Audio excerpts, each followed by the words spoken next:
I know it looks like he's inviting us to the cookout, but it also kind of seems that he's giving us the middle finger, so I don't know if I want to see what's under that foil, because Tab might be trying to poison us all. What's up, everyone? It's Luke James, not the singer. If you're looking to get your music reviewed, you can hit up this email that's right here.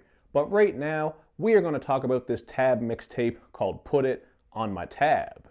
Now, Tab, aka Tall and Boney, is a Virginia Beach native and Houston, Texas transplant. And back in 2015, he founded the Advantage Entertainment Group. So if you want to find out more about that and check out this mixtape as well as his other sites and links, just take a look at the information box I got for you underneath this video.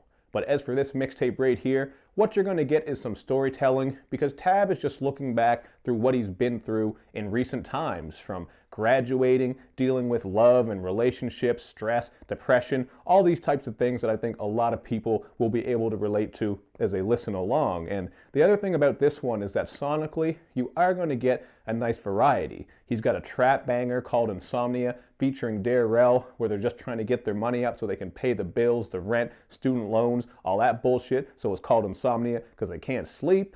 And then you get a song called Grateful featuring Jashonda Dutch, who brings some really nice vocals. And on this one, we get a bright, more feel-good type of sound, as Tab is just showing love to people who have been there and have helped support him. So between these two tracks, you see that he's capable of doing some different sounds. And these were actually my two favorite tracks on this whole mixtape, but there definitely are some other nice moments as well. And since I just mentioned a couple of tracks that have features, I gotta bring up how the features really helped out a lot on this one. And that's not to take away from Tab, because he did his damn thing too, like on the spoken word piece, Hypotheticals, where he's addressing racism, police brutality, and the way that women are viewed. But the features really do help uplift this project, and it's always a good thing when you get features that really fit in and don't fuck your shit up, because that does happen once in a while. But for example, you got DXTR Spits on the boom bap string sampled track strictly for the flows, and he probably had my favorite verse on here. I just really like his aggressive style when he flows, and also that croaky vocal delivery that he uses. It just makes him stand out,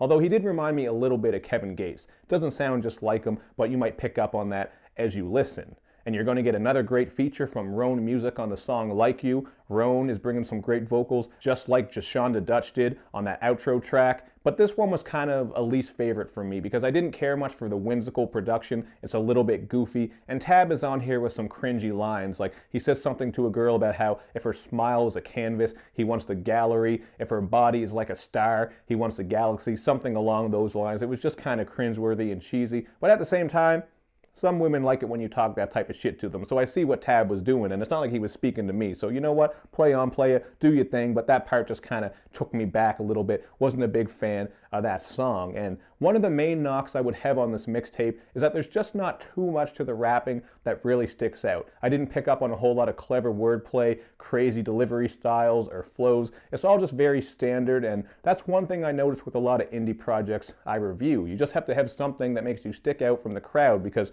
even though the production is pretty good on here, there is some good storytelling, which helps give it cohesion, as well as the fact that he is being versatile, which is a plus. The rapping is just very simple, quite basic, like on the intro track where his flow is a bit stiff, for just one example, and that's something that does hold this mixtape back. But like I said, I do like most of the production, although I got to bring up that breaking point really could have used another layer, because it's essentially just some vocal pads and drums. There's not much to it. I get the minimalistic appeal, but something there would have really helped step that track up quite a bit. So I'm feeling this one at a 2.5 out of 5. It is your standard indie project based on all the ones that I've reviewed. That's my opinion, but it might be worth checking out because there are some good moments on here and some solid tracks. So check it out and then hit me up in the comments section with your thoughts, and make sure you do all that good YouTube and social media stuff, man, where you like my videos, you share them, you follow me on Twitter, you retweet the videos, and you especially got to subscribe to my channel and click like on the Facebook page. We're almost at the year-end list time, so stay tuned. We're going to have best of lists, the worst of lists, indie lists, all kinds of shit, man. So that's going to probably kick off around the start of January when the year is actually over. So thank you for watching, everybody. I will see you next time.